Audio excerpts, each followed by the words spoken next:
How to make succession planning effective. That's the subject of today's show. Thank you for joining me on this edition of the Inside BS Show. Hey now, it's Dave Lorenzo. I'm the godfather of growth, and today's show is about how to make succession planning effective. I find that when HR consultants give advice to business owners like you, family business owners, on succession planning, it's good advice, but it's very theoretical. It tends to be a lot of academic doublespeak, or, well, I mean, doublespeak may be a little too strong. It tends to be a lot of academic jargon. I want to give you practical advice today about how to make succession planning effective. So here's how we're going to do this. I'm going to share with you what I did when I was a hotel manager and now what I do in our consulting business. I outline the job that we're succession planning for as detailed as possible. So you'll see, I'm going to hold up on the video, and if you're watching on audio, I want you to envision this. This is a checklist that I'm holding up here, and it's my weekly checklist for the activities that I do. There's a page for every day of the week. Here's the one for next week that I'm holding up here on the video. And you see at the top, you may not be able to see this. It's kind of small on the video. But there's a day of the week at the top, and there's a page for each day of the week. And there's about, 25 items on here for the role of the salesperson at Exit Success Lab. Each day, I blast through this checklist. I spend my day completing that checklist, and I'm one of the leaders of the business. Nicola and I run the business together. I'm the business strategy guy, but I'm also the head of our sales initiative. So for me, hiring a salesperson means making them productive as quickly as possible. If you're doing a succession plan, your goal with your succession plan is to make the person in the new role as productive as possible, as fast as possible. So, from a succession planning standpoint, that person needs to know what they're getting into. So they have to have an accurate job description. Then they have to have an action plan. So I love checklists for the day-to-day action plan. Then they have to know what the managerial responsibilities are. So you got to outline those for them and teach them. And then they need to know how to be a leader. So you should be teaching them the leadership competencies as well. The practical nature of this, the question was, how do I make my succession plan effective? And that's why the title of this show is How to Make Succession Planning Effective. This question is all about making it practical, and that's why the HR folks fall short when it comes to succession planning, and you need operators to help you plan for the succession of the CEO and everybody below them. I want you to spend this month going to your calendar and once an hour, write down what you've done for that hour. If you spent an hour on a Zoom meeting that was a waste of time, write Zoom meeting, waste of time, and the subject of that meeting. But for all the time you're working this month, I want your calendar to be full of what those activities were.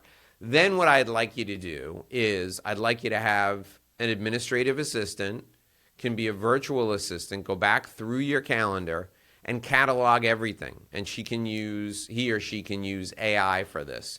You can use Gemini, you can use Claude, you can use ChatGPT, whatever you prefer, whatever large language model you prefer. Dump all that data in there, have it bucketed, categorized, and it will outline what you spend most of your time doing. Then you can go back and write a training schedule for each of those activities, and then you train the next person or train the person who's going to fill your role, even if you're not planning on leaving your role for a year or 3 years. Start training people. The more people you can train, the better on the day-to-day operations. That's continuity or contingency planning. The people who are in management need to also learn the management responsibilities, which include administrative responsibilities, and they need to be great leaders. So they have to understand the leadership competencies that your firm, your company embraces. All of those things are important. All of those things are essential. But as a leader in the business, 1/3 of your time, I can't stress this enough, 1/3 of your time should be spent preparing someone for your role or teaching other people how to prepare people for their roles.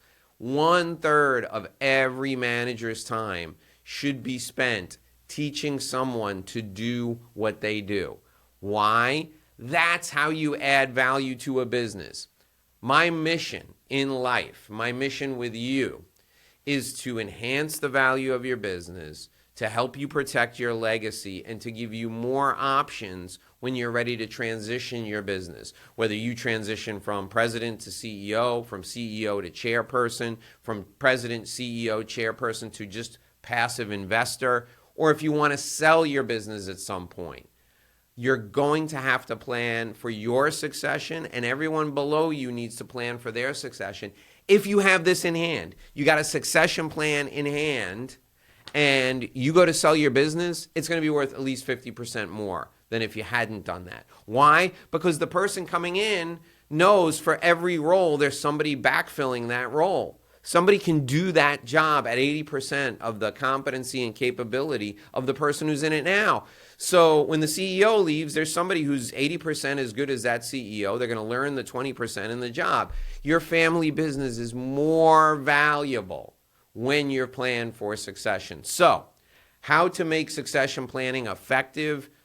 Focus on it 1/3 of your time as the leader, and force your leaders in the organization to focus on it 1/3 of their time. That's how you make it effective, by thinking about it all the time.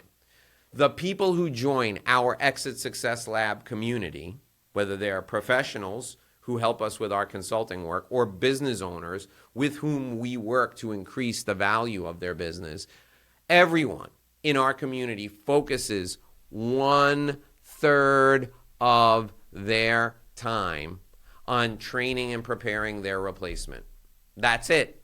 Why do they do it? Because it makes the business more valuable. So you want to make succession planning effective? Focus 1/3 of your time on it. If you're working 9 hours a day, 3 hours are spent on succession planning. You're working 60 hours a week, 20 hours are spent on succession planning, either for you in your role or making sure other people are teaching people in their role how to get ready.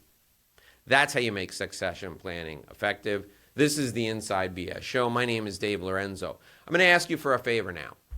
If you're joining us here and you're listening to the show every day, or you're on YouTube and you're watching the show every day, do me a favor. Follow the show and subscribe. So if you're on Apple Podcasts, you're on Spotify, you're on YouTube, subscribe or follow whatever the button is that's on where you're getting your podcasts. I really appreciate it. And share this with a friend who owns a business, okay? Share this with another family business owner. I know there are thousands and thousands of family business owners out there that can benefit from this advice. I can't go to them all myself. I'm trying to, but I can't. I need your help. Share this show with the owner of another family business. Do it right now. Forward this show to somebody else.